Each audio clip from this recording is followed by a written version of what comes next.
जय शिव गोरख। प्रिय श्रोताओं, आप सुन रहे हैं स्कंद पुराण और आज आप सुने स्कंद पुराण का भाग 72 तथा माहेश्वर खंड का भाग 71। श्रोताओं, आपने पिछले भाग में सुना कि सूर्य नारायण के प्रश्नों का एक ब्राह्मण कुमार किस प्रकार उत्तर दे रहा है। इससे आगे की कथा आप इस भाग 72 में सुने। ऋषि कुमार कमठ कह रहा है कि ये ब्राह्मण देवता हैं, इन सबसे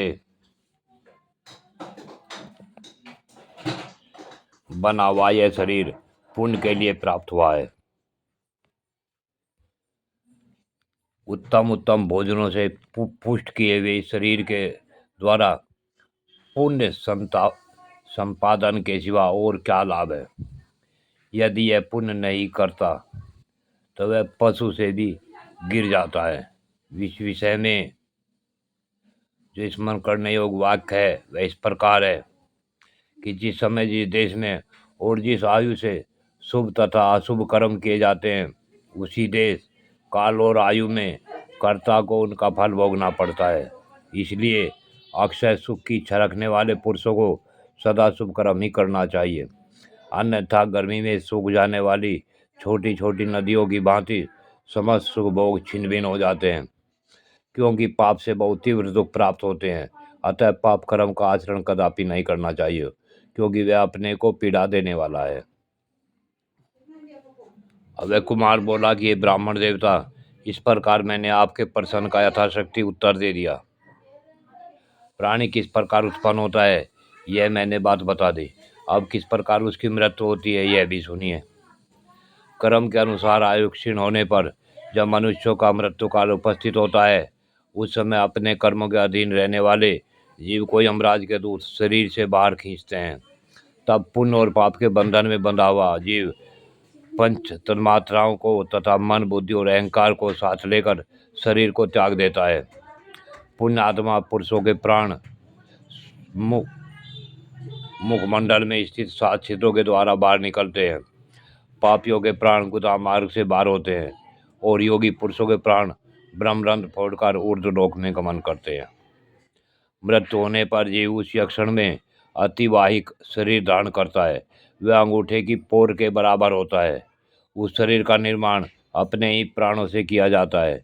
उस अतिवाहिक शरीर में जब जीव स्थित हो जाता है, तब यमराज के दूत उस देह को बांधकर बलपूर्वक यमलोक के मार्ग में ले जाते हैं।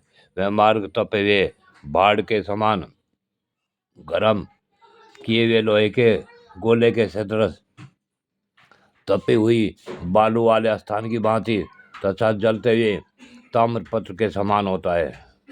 यमदूत पापी जीव को घसीट कर ले जाते हैं। मार्ग में कहीं अत्यंत सर्दी पड़ती है, कहीं अत्यंत दुर्गम स्थान लांघना पड़ता है, कहीं भारी अंधकार छाया रहता है तथा कहीं अग्नि के समान मुख वाले काक, कंक, जम्बूक, मक्खी, डांस, मच्छर तथा सांप और बिच्छू आदि जीव काट खाते हैं। उनके काटने पर जीव चीखता और चिल्लाता है, परंतु मरता नहीं है।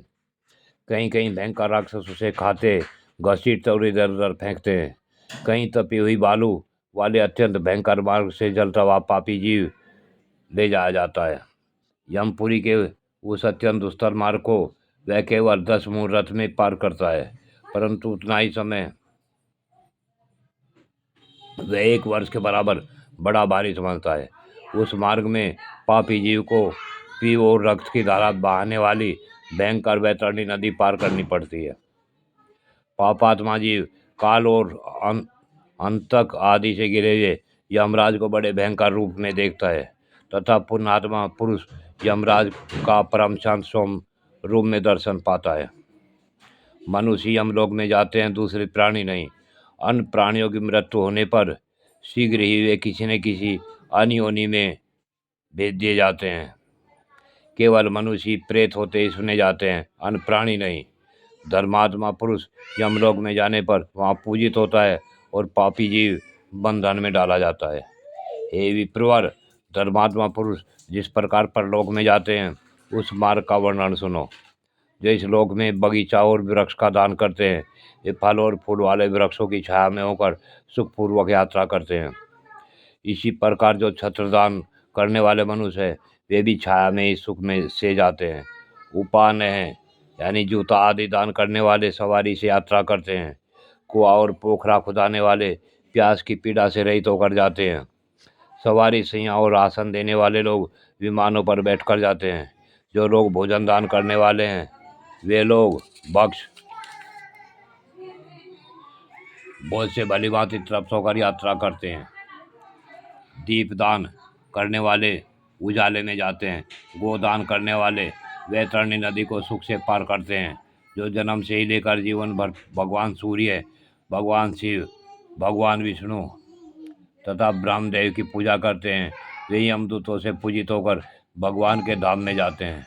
भूमि, गौ, सेना, वो सोना, लोहा, तेल, रुई, नमक और सप्त दान करके मनुष्य सुखपूर्वक परलोक की यात्रा करते हैं। जिसने स्वयं कुछ दान नहीं किया तथा जिसके लिए दूसरा कोई अन्नदाता और जलदाता नहीं है, वह यमलोक में भूख और प्यास से पीड़ित होता है। प्रेत लोक में मनुष्य के दिन के बराबर ही दिन होता है, इसलिए प्रेत को प्रतिदिन 1 वर्ष तक अन्न देना चाहिए। इतिहास, पुराण, वेद तथा स्मृति में जो पुण्य कर्म विहित हैं, उससे स्वर्ग की प्राप्ति होती है। इसके विपरीत पाप करने से नरक होता है। केवल पुण्य से एकमात्र स्वर्ग की प्राप्ति होती है और केवल पाप से एकमात्र अंधकारपूर्ण नरक में जाना पड़ता है। प्रिय श्रोताओं, आज की कथा यहीं पूर्ण होती है। आगे की कथा अगले भाग में। जय शिव गोरक्ष।